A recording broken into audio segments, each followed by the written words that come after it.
அம்மன் என்றால் சக்தி, இச்சா சக்தி, கிரியா சக்தி, ஞான சக்தி. முப்பெருந்தேவி துர்கா, சரஸ்வதி, லக்ஷ்மி. இந்த தேவிகள் வந்து கேரளா மாநிலத்தில் திருச்சூர் மாவட்டத்தில் கொடுங்கலூர் பகவதியும் அம்மன் வந்து இங்கே வந்து அமர்ந்திருக்காங்க. அம்மனுடைய தல வரலாறு என்னன்னா, இங்கே வந்து பாருங்கள், திருவிழா இல்லாத டைமில் வந்து எப்படி வெறிச்சோடி கிடக்கு பாருங்கள். பக்தர்கள் டெய்லி வருவாங்க. பக்தர்கள் இங்கே இந்த கோயிலில் வந்து நிறைய இடங்களில் வந்து நிறைய விசேஷங்கள் உண்டு, தல வரலாறு உண்டு. இது எப்படி இங்கே உருவாச்சு, அம்மன் எப்படி இங்கே தோன்றுனாங்க, தமிழ்நாட்டுக்கும் மதுரைக்கும் இங்கே திருச்சூர் மாவட்டம் கொடுங்கலூர் பகவதிக்கும் எப்படி தொடர்பு அப்படின்னு சொல்லிட்டு உங்களுக்கு வந்து நிறைய சிறப்பாக வந்து உங்களுக்கு சொல்கிறோம். எங்களுக்கு தெரிஞ்சதை சொல்கிறோம். இந்த அம்மனுடைய எல்லா ஒவ்வொரு மரங்களும் பார்த்திங்கன்னா எல்லாம் தெய்வீக சக்தி படைத்த மரம். இந்த மரங்கள் எல்லாம் பார்த்திங்கன்னா எத்தனை ஆண்டுகளும் தெரியாது, இவ்வளோ பெரிய மரங்கள். இதெல்லாம் இந்த மாதிரியான ஒரு ஆலமரங்கள்லாம் வந்து ரொம்ப ஆண்டுகள் ஆனால் தான் இந்த மாதிரி பெருசாகும். இந்த ஆலயத்தில் வந்து சிறப்பம்சங்கள் வந்துட்டு இந்த வழிபாட்டு முறைகள் இதெல்லாம் உண்டு இங்கே. இதில் வந்து நான் வந்து சுருக்கமாக சொல்லிடுறேன். இது வந்து மதுரை ஆண்ட மன்னன், பாண்டிய மன்னன் காலத்தில் நடந்த சம்பவம். இது எப்படின்னா, கண்ணகி, மாதவன், கோவலன், மணிமேகலை, இந்த ஸ்டோரி வந்து இதில் வந்து இடம்பெறுவது. அம்மன் வந்து கேரளாவுக்கு வந்தோடனே இங்கே வந்து குளிச்சுட்டு இங்கே தான் வந்து சக்தியாக ஆகுறாங்க, இங்கே வந்து உட்காந்துடுறாங்க. அந்த அவதாரம் காளி, ருத்ர காளி சக்தியாக வந்தவங்க இங்கே வந்து குளித்து சாந்த ரூபணியாக வந்து இங்கே இருக்க தீய சக்திகளை அடக்கி, இங்கே உள்ள துஷ்ட சக்திகள், சப்த கன்னிகள், இவங்க எல்லாத்தையும் அடக்கி இவங்க கீழே வந்து ஒரு சக்திமாராக வந்து உட்கார வச்சுருக்காங்க. இங்கே கன்னிமாராக இங்கே உட்காந்துருக்காங்க.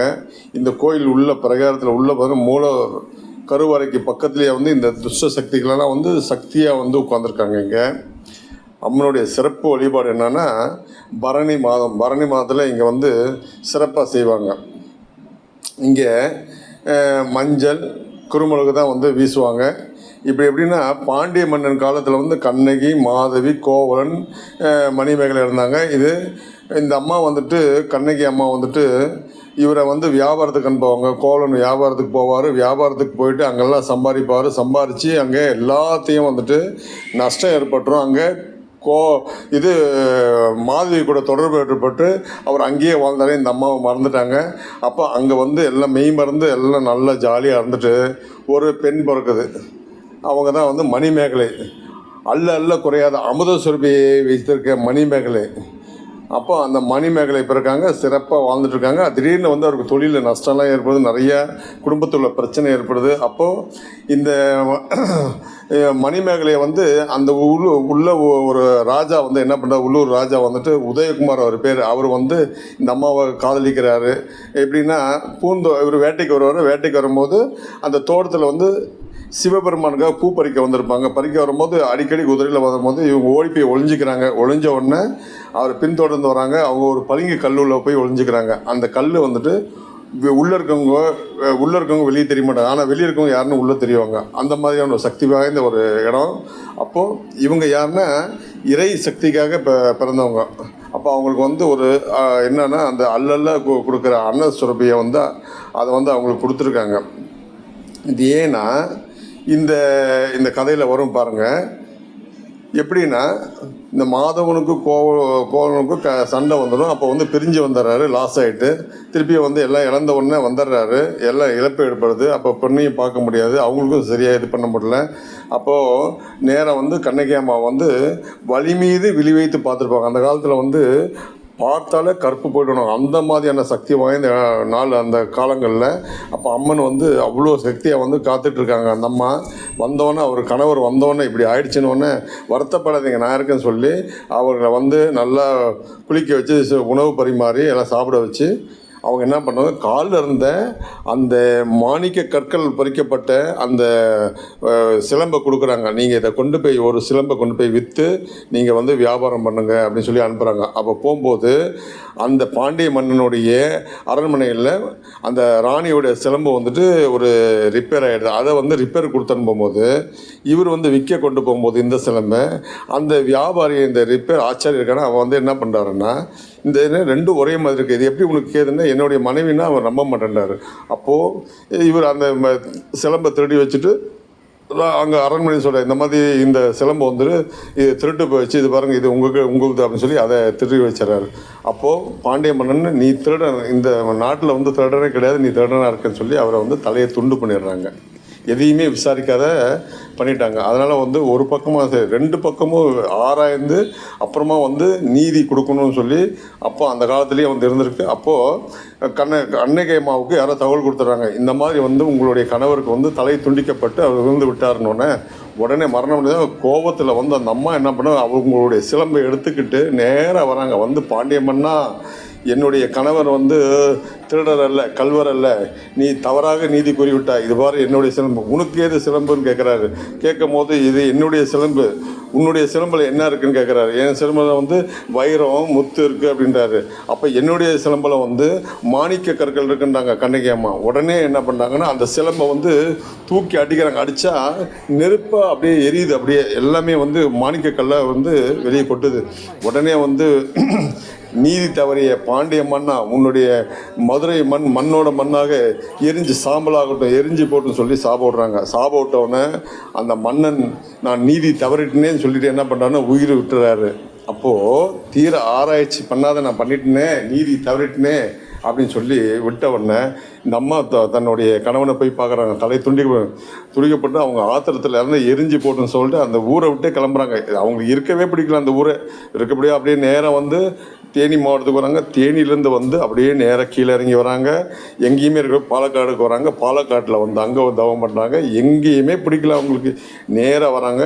அப்போது இங்கே நம்மளுடைய பரசுராமன் அங்கே எல்லா கோயிலுக்கும் பிரதிஷ்டை பண்ணுறாங்க. அந்த ஊருக்கு வராங்க. அங்கே வந்து சுற்றியும் வந்து அந்த ஊரை சுற்றி தண்ணி இப்போ பெரிய ஆறுங்க ஓடுது. அந்த சுற்றிய இடத்துல வந்து அவங்க வந்து அங்கே வராங்க. வந்தவொடனே ஒரு வீட்டில் வந்து கஞ்சி வாங்கி கொடுக்குறாங்க. அப்படியே காளி அவதாரமாக இருக்காங்க.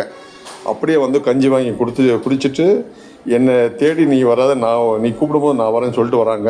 அங்கேருந்து நேராக வந்து அந்த குளத்தில் வந்து குளிச்சுட்டு, முன்னே காமிச்சல்லையே அந்த குளத்தில் வந்து குளிச்சுட்டு நேராக வந்து அங்கே அந்த நிறைய அந்த ஊரில் இருக்க தீய சக்திகளெல்லாம் அழித்து அந்த இடத்துல அடக்கிட்டு, அந்த சக்திகளெல்லாம் அடக்கிட்டு அந்த இடத்துல வந்து அம்மா வந்து குளிச்சுட்டு வந்து சாந்த ரூபணி ஆகி எல்லாம் அவங்க காலடியில் இருக்கிற மாதிரி எல்லாத்தையும் அங்கே பக்கத்துலேயே உட்கார வச்சிடுறாங்க.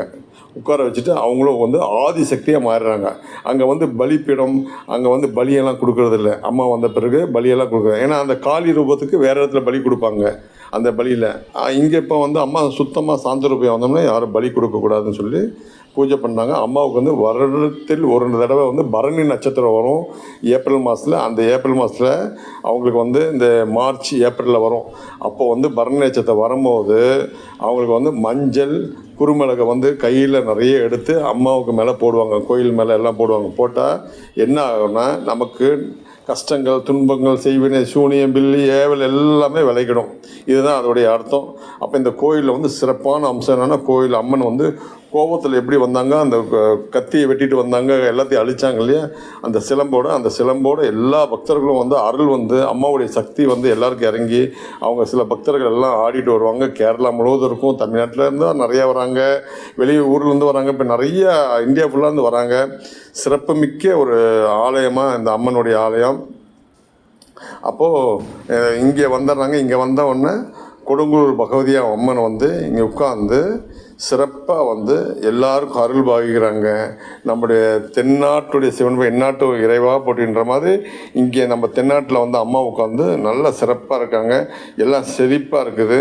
அப்போ வந்து இந்த கேரளா மாநிலமே பார்த்திங்கன்னா சீரும் செழிப்பாக இருக்குது. ஏன்னா பகவதி என்றாலே சோட்டானிகரி பகவதி என்றாலே எல்லா பகவதியும் பார்த்திங்கன்னா அங்கெல்லாம் சிகப்பு துணி தான் அணிஞ்சிருப்பாங்க.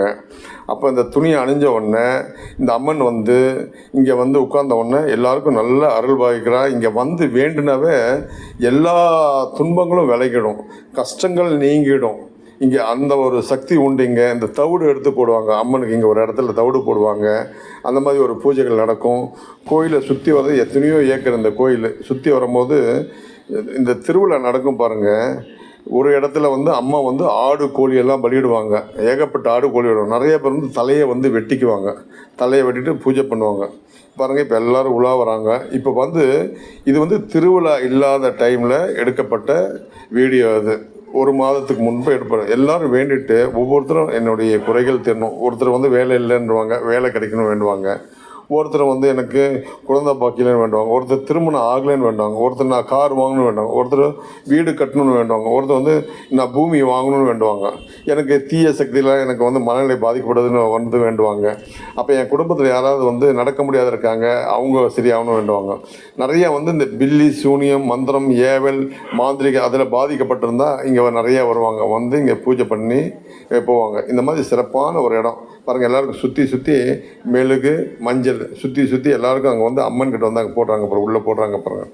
இந்த மாதிரி வந்து ஃபஸ்ட்டில் நம்ம போட்டிருந்தோம், இப்போ வந்து அவங்களே போடுறாங்க வாங்கி. இப்படி சிறப்பு பெற்ற இடம் பாருங்கள். உள்ளே போடுறாங்க, அம்மன் கிட்ட போடுறாங்க. இது வந்து உள்ள கருவறையில் போடக்கூடாதுன்னாங்க இங்கே போடுறாங்க. இங்கே இது வருடத்தில் ஒரு தடவை மட்டும் அம்மனுக்கு வந்து உள்ளே வந்து மெழுகு, மஞ்சளை வந்து சுற்றி உள்ளே வந்து கருவறையில் எல்லாரும் போட்டுட்டு வரலாங்க. அதுக்கு அந்த ஒரு நாள் மட்டும் அனுமதி, அந்த திருவிழா முடிகிற மட்டும் அனுமதி இருக்காங்க. உள்ள சிகப்பு துணியை போடுறது அதெல்லாம். இப்போ இந்த மாதிரி திருவிழாவுக்கு முன்னாடி வந்து இந்த மாதிரிலாம் நடந்துக்கிட்டே இருக்கும். அந்த திருவிழா வரும்போது பார்த்திங்கன்னா ரொம்ப சிறப்பம்சமாக எத்தனையோ லட்சம் பேர் பக்தர்கள் வந்துக்கிட்டே இருப்பாங்க. வந்து அவங்க அந்த கொடும் வாள் எடுத்துகிட்டு நெத்தியில் வெட்டுவாங்க. ரொம்ப சிறப்பாக இருக்கும். இப்போ பந்தல் போட்டிருப்பாங்க பாருங்கள். இப்போ அடுத்த வர இதில் பார்த்திங்கன்னா சுற்றி வந்து பந்தல் போட்டிருப்பாங்க. இப்போ வந்து இந்த வெள்ளிக்கிழமை டைமில் குறைஞ்ச ஜனங்க தான் இருக்காங்க. ஞாயிற்றுக்கிழமை, வெள்ளிக்கிழமையெல்லாம் பார்த்திங்கன்னா கம்மியாக இருக்காங்க பாருங்கள் ஜனங்க. ஆனால் ரெகுலராக வந்துக்கிட்டே இருப்பாங்க. இங்கே வந்து ஒருவர் வந்து அம்மனை வந்து அங்கே உள்ள நட சாத்தி பூஜை பண்ணிக்கிட்டே இருப்பாங்க. அப்படி ஒரு சிறப்பு அம்சம் இங்கே கோயிலெல்லாம் சிறப்பு அம்சம் உண்டு. நிறைய மதியானம் அன்னதானம் உண்டு. இப்படி இது வந்து நார்மல் டைமில் வந்து பண்ணிகிட்ருப்பாங்க. ஏன்னா இந்த நார்மல் டைமான வீடியோ வந்து எப்படி இருக்குன்னு உங்களுக்கு போட்டிருக்கோம். ஏன்னா திருவிழா டைமில் இல்லாத டைமில் அப்போது எல்லாம் வந்து வழிபாடு செய்கிறதுக்கு எல்லாம் வாங்கிட்டு வந்து எல்லாம் பூஜைகள் செய்வாங்க. மன நிறைவாக இருக்கும். முட்டு கொடுப்பாங்க. ஒரு தேங்காவை வாங்கி உள்ளே பூஜை பண்ணி இங்கே ஒரு பாலகன் இருக்கார். அந்த கோயிலில் போய் வந்து சுற்றி தலையை உடைச்சி அங்கே தேங்காய் உடைப்பாங்க. துலாபாரம் இருக்குது. இந்த மாதிரி நிறைய சிறப்பம்சங்கள் நிறையா இருக்குது. நிறைய வெள்ளத்தை தான் கொடுப்பாங்க இங்கே. வெல்லம், இந்த மாதிரி குறுமிளகு எல்லாம். இந்த அறுவடையான உடனே பார்த்திங்கன்னா ஃபஸ்ட்டு அம்மனுக்கு வந்து இங்கே தான் வந்து மெழுகாகட்டும், மஞ்சள் ஆகட்டும், அறுவடை வியாபாரம் ஆகட்டும் எல்லாத்துக்கும் வந்து இங்கே தான் வந்து ஃபஸ்ட்டு வந்து இந்த தீபத்துக்கு முன்னாடி இந்த இடத்துல வந்து இங்கே வந்து அங்கே வந்து அம்மாவுக்கு வந்து காணிக்கை ஆன பிறகு தான் மற்றதை செய்வாங்க. அதே போல் இங்கே துலாபாரம் கொடுக்கறது உண்டு. குழந்தைகளுக்கு சோறு ஊட்டுவது. பிறந்த குழந்தை வந்து ஒரு 6 மாதம் 7 மாதம் ஆன பிறகு அந்த குழந்தைக்கு ஃபஸ்ட்டு உணவு கொடுக்கும்போது குருவாயூரில் எப்படி ஊட்டுவாங்க அந்த மாதிரி இங்கே வந்து ஊட்டுவாங்க. இந்த மாதிரி சோட்டங்கரை பகுதியில் அங்கே பேய் வந்தாலே ஆடுவாங்க. இங்கே வந்து பேயே உள்ளே வராது. இதுதான் ஒரு வித்தியாசம். சோட்டங்கரை பகுதி கொச்சின் இருக்குது அம்மன் கோயிலில். அங்கே பேய் வந்தவங்க அங்கே போய் பேய் வந்து அவங்க வெளியப்படுத்தி அவங்க ஆடுவாங்க. அந்த பேய் வெளியே போகிறதுக்காக அங்கே தங்கி அந்த பேய் வந்து ஆடுவாங்க அங்கே. ஆனால் இங்கே என்ன விஷயம்னா மந்திரமும் உள்ளே வராது, தந்திரமும் உள்ளே வராது, பேயும் உள்ளே வராது. இங்கே கோயில் உள்ளேயே வராது. இதுதான் வந்து சிறப்பம்சம். கொடுங்கலூர் பகுதினாவே எல்லோரும் நடுங்கிடுவாங்க. கொலை நடுங்கிடும். அம்மா வந்து உண்டுலன்னு பண்ணிவிடுவான். இவளை வணங்கினாவே, இவள் பேரை சொன்னாவே போதும். எப்பேற்பட்ட தீய சக்தி தான் அழிஞ்சிரும். ஸோ அதனால் இங்கே வந்து இந்த பேய் ஆட்டம், செய்வினை, சூனியம் இதெல்லாம் கிடையாது. பாருங்கள் எவ்வளோ விரிச்சோன்னு பஸ் ஸ்டாண்டு முன்னாடி, பஸ் ஸ்டாண்டு, கோயில், இங்கே எல்லாமே சிறப்பம்சமாக இருக்குது. இப்போது இது வர இப்போ வந்து அடுத்து நம்மளுடைய பதிவை இதிலேயே தொடர்ந்து போட்டிருக்கோம். இது வந்து திருவிழா இல்லாத அப்போ எடுக்கப்பட்டது. இப்போ திருவிழா நடக்க போகும்போது எப்படி இருக்கும் பாருங்கள். இதுதான் முன் என்ட்ரன்ஸ். இது நம்மளுடைய அந்த வரலாறு சொல்லியிருக்கோம். நம்ம இந்த வரலாறு எப்படின்னா பூம்புகார்ன்ற படத்தில் வந்து நம்ம முத்தமிழறிஞர் கலைஞர் அவர்கள் அவருடைய நம்ம ராஜகுமாரி அம்மா வந்து நடிச்சிருப்பாங்க. எஸ்எஸ் ராஜேந்திரன் நடிச்சுப்பார். இந்த படத்தில் வந்து ரொம்ப சிறப்பாக வந்து நடிச்சிருப்பாங்க. அவர் கதை வசனம் அவ்வளோ எழுதியிருப்பார். வசனம் இந்த பூம்புகார் கண்ணகியை பற்றி ரொம்ப சிறப்பாக இருக்கும். அவர் வந்து அங்கே செலவே வச்சுருந்தார் பீச்சில். ரொம்ப அம்சமான ஒரு இது. இப்போ இந்த கோயிலுக்கு எங்கே ஒன்று திருச்சூரில் கொடுங்கலூருக்கு பஸ்ஸு போகும். அங்கே போகணும். இப்போ பாருங்கள் திருவிழா ஆரம்பம். இந்த திருவிழா ஆரம்பத்தில் பார்த்திங்கன்னா எல்லோரும் சிகப்பு ஆடை, அந்த அருள் வந்தவங்க, அந்த சக்தியை வழிபடுறவங்க எல்லாம் வந்து இடுப்பில் சலங்கையை கட்டிக்கிட்டு பாருங்கள், அவர் டான்ஸ் ஆடுறாரு பாருங்கள். எல்லாரும் உட்காந்து கும்மி அடிக்கிறாங்க, கை தட்டி எல்லாம் வழிபாட்டு செய்கிறாங்க. அம்மனை பற்றி அந்த புகழாரம் பேசி அந்த அம்மனுடைய பக்தி பாடலை பாடி அவங்க வந்து அந்த நடனம் ஆடிக்கிட்டு மெல்ல மெல்ல மெல்ல அம்மனுடைய பாடலை பாடுறாரு. அவருடைய உடம்பு ஃபுல்லாக ஒரு பெண்ணுடைய உருவம் எப்படி இருக்கும் அந்த மாதிரி வந்து நகையெல்லாம் அணிவிச்சிட்டு இடுப்பில் ஒரு இது, காலில் அந்த சிலம்பு, கத்தி, குச்சி, இந்த கோலாட்டம் இதெல்லாம் வச்சுருப்பாங்க. அங்கங்கே வந்து நடத்திட்டு இருப்பாங்க. ஒவ்வொரு டிஸ்ட்ரிக்ட்லேருந்து ஒவ்வொரு ஊரில் வந்து அவங்கவுங்க பூஜை பண்ணுவாங்க. இது வந்து ஒரு சிறப்பான வழிபாட்டு முறை. இது பார்க்கவே நாங்கள் வந்து முதல் நாள் தான் போனோம் நாங்கள். ஆனால் வந்து 3 நாள் வந்து சிறப்பான நிறைய ஜனங்கள், நிறைய ஒவ்வொருத்தரும் ஒவ்வொரு விதமான பூஜைகளும் அலங்காரமும் இதெல்லாம் பார்க்கவே கண்கொள்ளா காட்சியாக இருந்திருக்கும். இது எங்களுக்கு ஒரு தடவை வாய்ப்பு கிடைச்சிது. அங்கெல்லாம் தங்குறதுக்கு ரூமே கிடைக்காது. 4 மாதத்துக்கு முன்னாடியே புக் பண்ணிவிடுவாங்களாம். பாருங்கள், கோயிலுக்கு வழிபாடு பண்ணுறதுக்காக எவ்வளோ பாருங்கள், அந்த மேலேருந்து நிறைய அந்த பந்தல் போட்டு அந்த பந்தல்லேருந்து இப்படி வந்து கீழே இறங்கி வரணும். இப்போ வந்து தான் அம்மனை வந்து உள்ளே போய் வழிபாடு பார்க்க முடியும், தரிசனம் பண்ண முடியும். அவ்வளோ சிறப்பம்சமாக பண்ணியிருக்காங்க. அவ்வளோ சூடு, வெயில், பயங்கரமான வெயில், கொட்டும் வெயில், வேர்த்து ஊற்றுது. அப்போவும் பார்த்திங்கன்னா எல்லா ஜனங்களும் பார்த்திங்கன்னா ஆண்கள் வந்து சட்டையை கழட்டிட்டு தான் உள்ள அனுமதி உண்டு.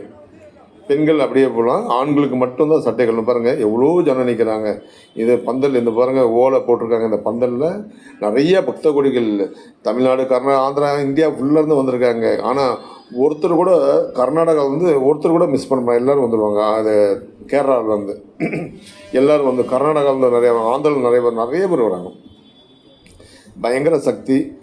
எங்களுக்கு இது ஒரு வாய்ப்பு கிடைச்சது. அம்மன் வந்து ஒரு வரப்பிரசாதமாக கிடைச்சிது இந்த வீடியோ எடுக்கிறதுக்கு. எவ்வளோ ஜனங்கள் இந்த வெயிலில் வேகாத வெயிலில் நின்று அவ்வளோ கஷ்டமாக எல்லாம் நின்றுட்டுருப்பாங்க. ஆனால் அந்த அம்மனை தரிசனம் பண்ணுறதுக்காக இவ்வளோ ஜனங்கள், இவ்வளோ ஆர்ப்பாட்டம், சந்தோஷம், அவ்வளோவும் அந்த அந்த ஒவ்வொரு எப்படி சொல்கிறதுனே தெரில, அந்தளவுக்கு ஒரு இன்பமாக இருந்தது. அவ்வளோ பேரை பார்க்கும்போது டயர்டு தெரில, பசி தெரில, ஒன்றுமே தெரில. அன்னதானம் போட்டுக்கிட்டே இருக்காங்க. அன்னதானம் கிட்டத்தட்ட வந்து ஒரு டைமுக்கு ஒரு 1000 பேர் உட்காந்து சாப்பிட்றது அன்னதானம் நடந்துக்கிட்டே இருக்குது. பாருங்கள், கும்மி அடிக்கிறாங்க, கத்தி எடுத்துகிட்டு ஆடிட்டு வராங்க. அந்த அந்த கத்தி வெட்டிக்கிறவங்க வந்து கத்தி எடுத்துகிட்டு ஆடிட்டு வருவாங்க. ஒவ்வொருத்தருக்கும் அருள் வந்துட்டு ஆடிட்டு வருவாங்க. இந்த மாதிரி நிறைய சிறப்பம்சம் இருக்குது இங்கே. இந்த கோழி ஆடு கொடுக்குற இடம் வந்துட்டு அது ஒரு தனி இடம். அது கோழி ஆடு பலி கொடுக்குறது தனி இடம், அது ஒரு தனி இடம். அங்கே பூஜை நடக்கும். குளத்தெல்லாம் உங்களுக்கு சொல்லிட்டேன். அதே மாதிரி பார்த்திங்கன்னா எல்லோரும் வந்து அம்மனை தரிசிக்க மாட்டோமா, என் குறையை தீர்க்க மாட்டாளா, என் பிள்ளைக்கு வேலை கிடைச்சிடாதா, எங்களுக்கு ஒரு சொந்த வீடு கிடைச்சிடாதா அப்படின்னு சொல்லிட்டு நிறைய ஒவ்வொருத்தருக்கும் ஒவ்வொரு ஆசைகளும் மனசில் போராட்டங்களும். அம்மா உத்தரவு கொடுக்க மாட்டான்னு சொல்லிட்டு எல்லாரும் வந்து காத்துக்கிட்டு இருக்காங்க. அதே மாதிரி இந்த ஊசி பாசி விற்கிறவங்க திருச்சியிலேருந்து வந்திருக்காங்க. அவங்கெல்லாம் வந்து சொல்கிறத பார்த்தா அவ்வளோ சந்தோஷமாக இருக்குது. பாருங்கள், எல்லோரும் அந்த க்யூவில் நின்று தான் எல்லாம் வரணும். எவ்வளோ பெரிய எவ்வளோ பந்தலுங்க, கோயிலை சுற்றி பந்தல், வெளியெல்லாம் பந்தல். அப்படியே சிறப்பான ஒரு அன்னதானம் நிறைய நடந்துக்கிட்டு இருக்கு. இலவசமாக தண்ணி கொடுத்துட்ருக்காங்க குடிக்கிறதுக்கு. அந்த மாதிரி யார் மேலேயும் கோவப்பட மாட்டாங்க. நல்லா சந்தோஷமாக, எந்த ஒரு திருட்டோ அந்த கோயிலில் படுத்தாலோ எந்த ஒரு பிரச்சனையும் இல்லை. அந்தளவுக்கு இது நம்மளுடைய பொருள் நம்ம தான் பாதுகாத்துக்கணும். சில இடங்களில் இந்த மாதிரி திருவிழா அந்த மாதிரி போகும்போதுலாம் தங்கத்தை அணிஞ்சிட்டு போகக்கூடாது. நம்மளையும் மிஸ் பண்ணிவிடுவோம், அப்புறம் அடுத்தவங்க மேலே வந்துடும். அதனால் தங்கத்தை அவாய்ட் பண்ணிவிட்டு நம்ம ஏதாவது ஒரு ரோல் கோல்டு மாதிரி போட்டுட்டு போகலாம். அந்த மாதிரி வந்து சிறப்பாக இருக்கும். பாருங்கள், பந்தல் பாருங்கள், ஃபுல்லாக பந்தல். அடுத்த நாளைக்கு பார்த்திங்கன்னா கூட்டம் வந்து ஜேன்னு இருக்கும். நான் காமிக்கிறது இப்போது ஃபஸ்ட் நாள். அதுவும் எங்களுக்கு ஃபஸ்ட் நாள் தான் எங்களுக்கு வந்து வாய்ப்பு கிடைச்சிது. அந்த ஃபஸ்ட் நாளில் வந்து ஜனம், அது பாருங்கள், பந்தலில் ஜனம் அங்கே கிடக்குது. அங்கே அன்னதானத்துள்ள இருக்குது. அந்த மாதிரி இருக்க கூட்டம். இப்போ பாருங்கள், கோயிலை சுற்றி இங்கேயும் வந்து அந்த மஞ்சள் இதெல்லாம் போடுறாங்க. அந்த உள்ள கருவறையிலும் நாங்கள் போய் போட்டோம். அந்த அனுமதி உண்டு. இந்த திருவிழாவுக்கு மட்டும் அனுமதி உண்டு. ரொம்ப சிறப்பாக எவ்வளோ பாருங்கள், அந்த பார்க்கவே அவ்வளோ அருமையாக இருக்குங்க. இது எப்படி சொல்ல அந்த இது சொல்லிக்கிட்டே போகலாம் எவ்வளோ சொல்லலாம். பாருங்கள், இந்த பெண்மணி வந்து திருச்சியிலேருந்து வந்திருக்காங்க. நான் சொன்னேன் இல்லையா, நரிக்கு ஒரு அவங்க நீங்கள் எங்கேருந்து வந்தீங்கன்னா திருச்சியிலேருந்து வரோம். நாங்கள் கோயிலுக்குள்ளாக போவோம், திருவிழாவில் போய் விற்குவோம் அப்படின்னாங்க. எந்த ஊருன்னா நாங்கள் வந்து திருச்சியில் இருக்கோம். நரிக்கு ஒரு எங்கள் ஏரியா பேர் நரிக்கு ஒரு ஏரியா.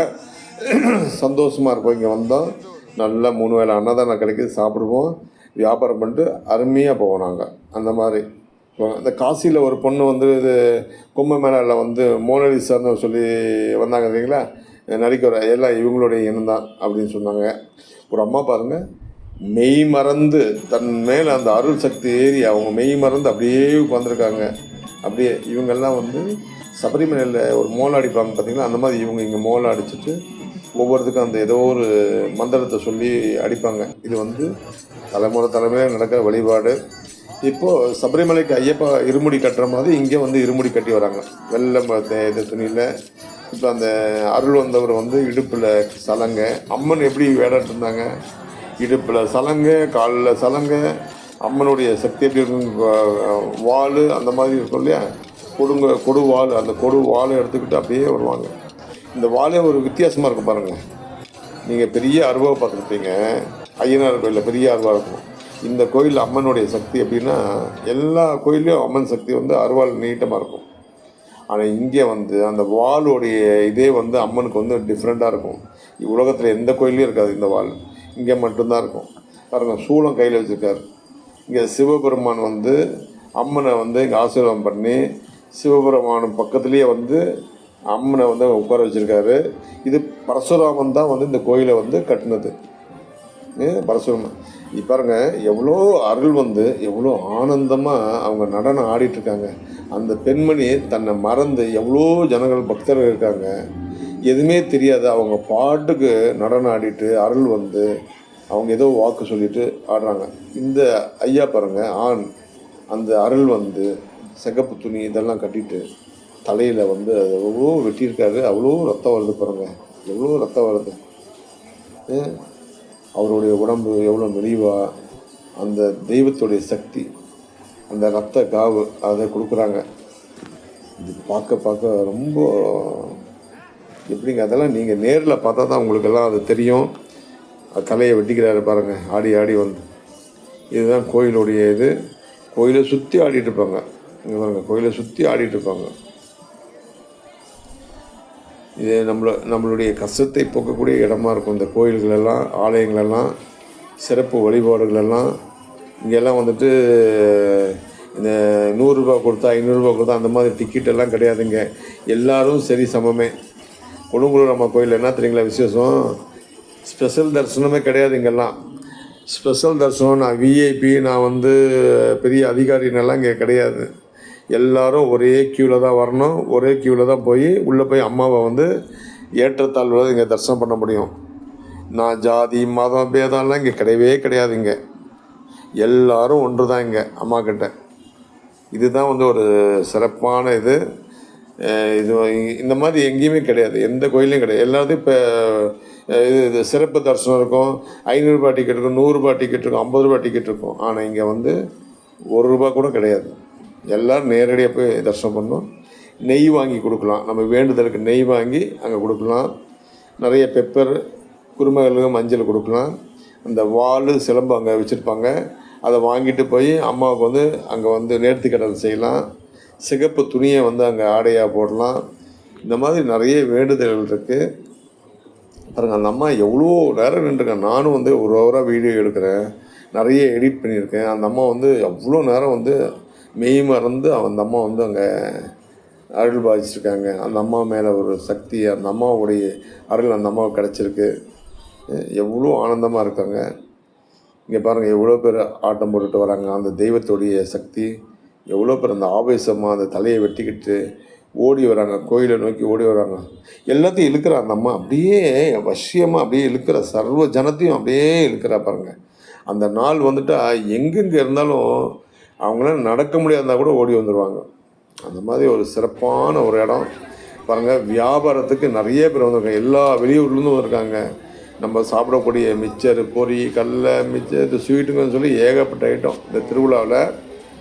எல்லா மாநிலத்தில் இருக்கவங்களும் இங்கே கொண்டு வந்து கடை போட்டிருக்காங்க. இந்த மாநிலம் அந்த மாநிலம் ஏற்றத்தளவு இந்த மாதிரி என்னுடைய மொழி உன்னுடைய மொழியெல்லாம் கிடையாது, எல்லாம் சமம். இங்கே ஒரே ஒரு ஆப்ஷன் என்னென்னா, 100 ரூபாய்க்கு ஒரு பாய் கொடுப்பாங்க. 100 ரூபாய்க்கு பாய் வாங்கி அழகாக போட்டு அங்கே படுத்துக்கலாங்க. எந்த இடத்துலையும் கேள்வி கேட்பார் எதுவும் கிடையாது. உங்கள் இடம், உங்கள் கோயில், நம்ம தான் தூய்மையாக வச்சுக்கணும். ரொம்ப அற்புதமாக இருக்கும். 3 வேளை சாப்பாடு சாப்பிட்டு அம்மாவை வந்து சிறப்பாக தரிசனம் பண்ணலாம். அவ்வளோ ஒரு இதாக இருக்கும். திருட்டு எதுவுமே இருக்காது. இருந்தாலும் நம்ம வந்து நம்ம பொருளை நம்ம தான் சேஃப்டியாக வச்சுக்கணும். நிறைய கடைகள் இருக்குது, நிறைய சாப்பிட்றதுக்கு, நிறைய தண்ணி, ஃப்ரீ தண்ணி கொடுக்குறாங்க, எல்லாம் வாங்கிக்கலாம். நிறைய லாட்டரி டிக்கெட் இருக்குங்க. இந்த மாதிரி நிறைய என்னென்ன பிஸ்னஸ் இருக்குது பாருங்கள், எவ்வளோ இருக்குது. சிறப்பம்சம் நல்லா இருக்குது, செழிப்பாக இருக்கும். அந்த கோயிலை சுற்றி எவ்வளவோ கடைகள். எத்தனை லட்சம் பக்தர் வந்தாலும் நிற்கிறதுக்கு இடம் இருக்குது. ஒரு நாள், இன்றைக்கி 1வது நாள், 2வது நாள், 3வது நாள், அப்படியே ஒரு நாளைக்கு 50 லட்சம், அது 1 லட்சம், 2 லட்சம், 3 லட்சம் ஜனம் வந்துட்டு போயிட்டே இருப்பாங்க. இந்த திருவிழா முடிவுக்குள்ளே 1 கோடி ஜனத்துக்கு மேலே வந்துடுவாங்க மாதிரி இருக்குது. கேரளா, ஒட்டுமொத்த கேரளாவும் இங்கே தான் இருக்காங்க, எல்லோரும் வந்துடுவாங்க.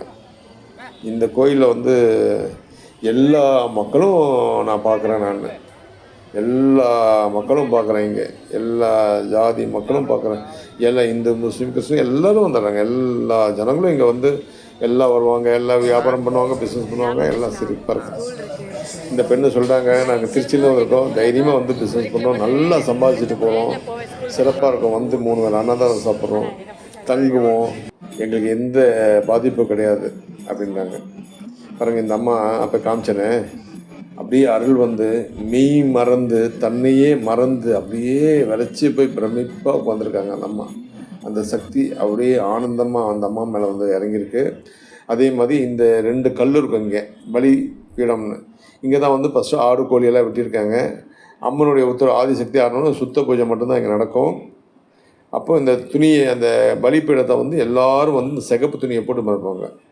இந்த சிகப்பு துணி எதுக்கு போடுறாங்க அப்படின்னா, பலி கொடுக்குறதுக்கு சமமாக சிகப்பு துணியை வந்து அங்கே போட்டாச்சுன்னா, ஒரு ஆடு வேண்டியிருக்கீங்க, கோழி பலி போடுறேன்றீங்கன்னு, அப்போது அந்த பலி கொடுத்ததுக்கு அர்த்தமாக. இப்போ பாருங்கள், இந்த இடத்துல போட்டுட்டு எல்லோரும் காணிக்கை போடுவாங்க. அந்த காணிக்கையை போட்டுட்டு, இந்த காணிக்கை கோயிலுக்காக தான் எடுத்துப்பாங்க, யாரும் திருட மாட்டாங்க. வந்து போட்டுக்கிட்டே இருப்பாங்க, துணியை போட்டுக்கிட்டே இருப்பாங்க. அம்மனுக்கு காணிக்கையாக, நான் உனக்கு இந்த இது காணிக்கை செலுத்தியிருக்கேன், கோழி செலுத்தியிருக்கேன், உனக்கு ஆடு செலுத்தியிருக்கேன் அப்படின்னு சொல்லிட்டு, அம்மாவுக்கு வந்து உனக்கு துணி செலுத்தியிருக்கேன், சிகப்பு துணியில் உனக்கு காணிக்கை செலுத்துகிறேன் அப்படின்னு சொல்லி போடுவாங்க. ரொம்ப அற்புதமாக நல்லாயிருக்கும். ரொம்ப சிறப்புமிக்க ஒரு ஆலயம் இது. போட்டுக்கிட்டே இருப்பாங்க, நிறைய விசேஷங்கள் நடந்துகிட்டே இருக்கும், சுற்றி வட்டாரங்கள் நடந்துகிட்டே இருக்கும். சிறப்பு அம்சங்கள் ரொம்ப கலகலன்னு இருக்கும். அப்படியே நான் நிறைய வந்து சவுண்ட் எல்லாத்தையும் குறைச்சி வச்சுருக்கேன். ஏன்னு கேட்டால், நான் பேசுகிறதும் கேட்காது, அவங்க பேசுகிறவங்களுக்கு கேட்காது. இது தெரியாதவங்க நிறைய பேர் இந்த கோயில் பற்றி தெரிஞ்சுக்கலாம். யாருக்கு குறைய இருக்கோ அவங்க வந்து இங்கே வந்து நிறைய ஆகலாம், குறையை நிவர்த்தி பண்ணி நிறைய ஆகலாம். அந்த மாதிரியான ஒரு சக்தியான ஒரு இடம். ரொம்ப பாருங்கள், எத்தனையோ 1000 விளக்கு, இந்த விளக்கை ஏற்றுவாங்க, 6 மணிக்கு ஏற்றுவாங்க. இந்த வாழைப்பழத்தை பிச்சு வீசுவாங்க. அது வந்து யாருக்கு கிடைக்குதோ அவங்களுக்கு வந்து நன்மை கிடைக்குன்னுவாங்க. அந்த மாதிரி அங்கே போனாவே நன்மை தான். வாழைப்பழம் எடுத்தாலும் நன்மை தான், அங்கே நின்னாலும் நன்மை தான். அந்த மாதிரியான ஒரு சக்தியான ஒரு இடம் இது. சூற விடுவாங்க, அந்த வாழைப்பழத்தை சூற விடுவாங்க, அந்த ஒரு கொலையை சூற விடுவாங்க. இப்போ எல்லாம் தயார் பண்ணிகிட்ருக்காங்க. 6 மணிக்கு விளக்கேற்றுவாங்க. இப்போ இருமுடி கட்டிட்டு எல்லோரும் இந்த சிகப்பு துணி எடுத்து வந்து அங்கே போர்த்துவாங்க. ரொம்ப சிறப்பான அம்சம். இது முடிஞ்சோடனே சாயங்காலம் ஒரு இடத்துல வந்து ஃபுல்லாக கோழி ஆடெல்லாம் நிறைய வெட்டுவாங்கங்க. வெட்டி தலையை வெட்டிக்கிட்டு அருள் வந்து ஆடு வாக்கு சொல்லி அவங்க அப்படி பண்ணுவாங்க.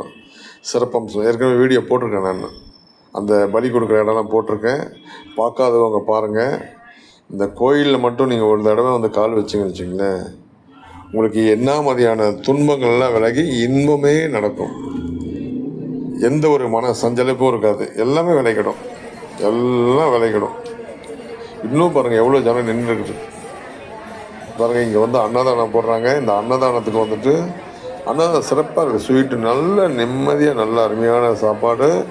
எல்லோரும் சாப்பிடுங்க, நாங்களும் சாப்பிட்டோம். இது கிடைக்காதது, இதில் நான் சொல்லியிருக்கேன். இந்த இது வந்து சிலது குறைகளாக இருந்தாலும் தவறுந்தாலும் மன்னிக்கவும். எங்களுக்கு தெரிஞ்சதை சொல்லியிருக்கோம். கருத்துக்கள் நிறையா வந்து பூம்புகார்லேருந்து மதுரையில் பூம்புகார்லேருந்து ஸ்டார்ட் ஆகி இங்கே திருச்சூரில் வந்து நம்மளுடைய கதை வந்து முடியுது. இந்த இடத்துல வந்து எல்லாம் சிறப்பாக இருக்குது. அன்னதானம் சாப்பிடுங்க, எல்லோரும் சாப்பிடுங்க, நல்லாயிருக்கும். இதை ஷேர் பண்ணுங்கள், லைக் பண்ணுங்கள், நிறைய பேர் தெரியாதவங்களுக்கு சென்ட் பண்ணுங்கள். நன்றி, வணக்கம்.